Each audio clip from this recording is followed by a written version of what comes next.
baba attention TV so na kwentu amesi amano ekeka boso dindindin ese so be like no wa share na wa subscribe o send ya wonu bia ono so wona na social media so obenya notification ono so gbowura attention TV akohwe niam pa ye wode ma ya hwefo ne ye tiefo unsa afi we mo hwe NPP amambo na akwese wo pa na adoso ai na nseye de ebe ye wura donkuma wu a wo ya NPP fo kopie mu wona na wotweda ensuo kra ye de momma no na chese we run for your life Captain Smart nso de bebo mu se aduane a eye Professor Kuma edi ne se aduane bia na wontumi edi na ede na wontumi de ofefe anaso okoda ya sabia sebe ojeja na nan no nya nkwa na ebi die se aduane na ebi mudi wu na chese obi na ka na sem se aye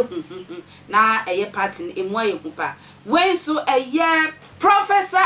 Boahen no no so wa NPP mo no wa beji ni dinko esanse obo NPP na wodo eye party ni nti yesi ejebi wu a ejebi tiase ne ma eto aso a wo mo so makoma ewo eye NPP amembo no pa ane bani ono so de eye Christopher Boahen sa brain crack to a yakwakofa bani se eye Christopher Boahen ni pabonifo bi abegene kra efininsem ewo East Legon aye R0bbed na ewuo no mukun no mo sesa ne niema eye laptops ni phones ni ade nyina wo mo sesa ne nyina edekoi na se sia pa de ye ntimi hu se se R0bbed na ebo ne pa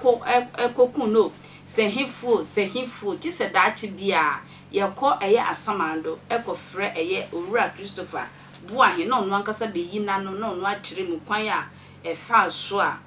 nipa bonfo eje ne kra efini nsem asem ya R0bbed na yo se NPP fo no se sia ahwe yie pa na chese atiesi NPP mu se nso NDC fo na wo se yesi obi abogisi a na wo so wasansuo esimu de na wo se mo so bambo eni ahwe yie de ewo se obia eye bi ewo party menu nyina me da asese o je bretwa me kwentwa na mbeso na wie